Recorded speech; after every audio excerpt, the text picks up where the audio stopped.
So ayan, shoutout mga idol, welcome back sa ating panibagong vlog sa ating YouTube channel, Mr. Ems TV Official. So ayan mga idol, ngayong araw ay meron tayong dalawang unit na ilalabas, itong version 3 at itong Gypsy Kill na pure stainless kasang big bike mga idol. Kakaiba itong ating ilalabas ngayon dahil kasang Dominar na 400cc at saka itong kasang Honda Supremo na version 3 na pure stainless steel top. Ang unit na ito mga idol, ang version 3 ay dadalhin po sa Cebu City. At yun namang kasang big bike na Gypsy Kill steel top ay dadalhin po sa Nueva Ecija. So ayan, isa-isa natin mga idol. At syempre bago ang lahat mga idol, nagpapasalamat po tayo kay Konde sa kanyang pinagawa na version 3 na pure stainless na kasang Supremo. Ayan. Combination nga pala ito mga idol ng black and gold combination. Syempre kompleto ang kanyang accessories. At syempre mga idol, dahil sima ng may-ari, nagpalagay na rin siya ng anchor. Ayan.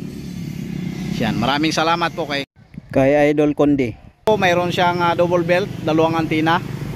At itong ladder sa harapan mga idol. Siyempre hindi nawawala yung visor.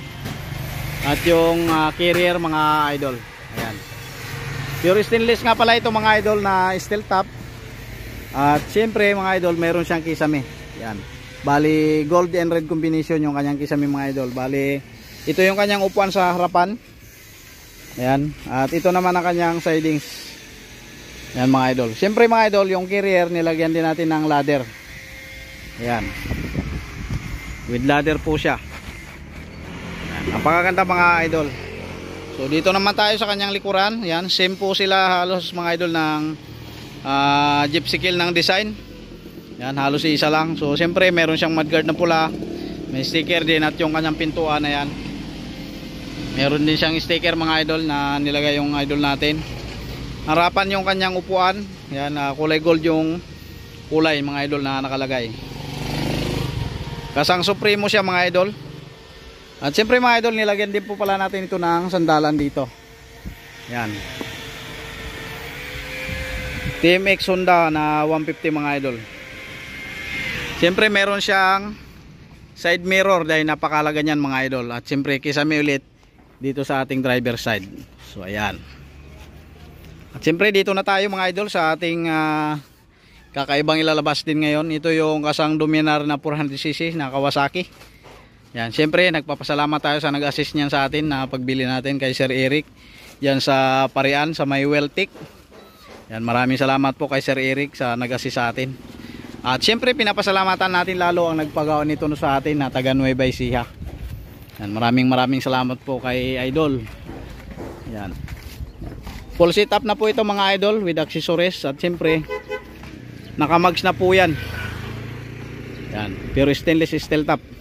Siyempre mayroon din siya ladder, carrier at saka tong ladder mga idol. At nakamags na yung kanyang gulong. Kagandahan nito mga idol ay nakabumper na rin yung kanyang dito sa sidings. Panel door nga palang ginamit natin mga idol dahil napakainit ng panahon. At siyempre nilagyan nga po pala natin siya ng karisteryo. Pwede po siyang lagyan ng karisteryo. At siyempre bukod doon pwede rin siyang lagyan ng mga barya mga idol. Black red combination nga palang ang combination ng sidecar na ito. So ang upuan niya ay ginagawan pa ng pinaka angle bar dito para hindi pagka umupo ay hindi po siya napuputol. Yan, dito tayo mga idol sa likod. Yan. Same lang din ito mga idol ng likuran ng ating ilalabas din na version 3. Yan. Ganon din siya, may mudguard, may mga tail light. 4 na piraso yung tail light nito mga idol. Harapan din po pala yung kanyang pinakaupuan. Foldable din yan mga idol at siyempre street flooring po ito. Same po doon sa ating version 3 na street flooring din siya mga idol. At ito yung kanyang kisame. Yan, black red combination din po siya mga idol. Ito naman ang kanyang rooftop. Yan. Siyempre dito naman tayo sa driver side. Yan, mayroon din siyang ladder mga idol. Bali yung version 3 natin, mayroon ding ladder din po yan. So bali hindi pa nilalagay. So kailangan pa nating i-bapping yon dahil hindi pa nababapping. So ito yung kanyang driver side. Siyempre mga idol, full crash guard din po siya. Kahit Dominar big bike yung nilagyan natin. Hindi natin nilagyan na kalahati lang. Kailangan full pa rin para safety na safety yung magdadala ng unit na ito. Meron siyang lagayan ng battery. Same din po doon sa version 3 na ilalabas natin, nakasabay nito. Ayan, protection sa salamin. Ayan, same lang din po siya. Alright. 400cc mga idol yung pinagkasahan natin na Dominar. Ang halaga ng bawat isa, itong ating version 3 mga idol ay nagkakahalaga ng 115,000 yung kanyang setup. So ang gulong po niyan mga idol ay nakamags po yan, bali hindi pa lang po nailalagay. So ordinary mags muna ang ating nilagay mga idol. Yan. Ang halaga niyan ay 115. At ito naman mga idol yung ating gypsy kill na pure stainless. Ang halaga po niyan ay 125,000. Pareho po sila mga idol ng down payment. Pwede po kayo mag-down ng 20. Yan, sa ating bank account or GCash account or kaya sa Palawan mga idol. Depende na po yan sa inyo. Yan. So mga gusto magpa-line up mga idol, message po kayo sa ating comment section.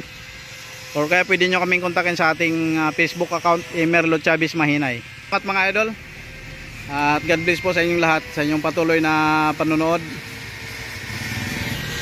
God bless po sa inyong lahat mga idol. Maraming salamat po.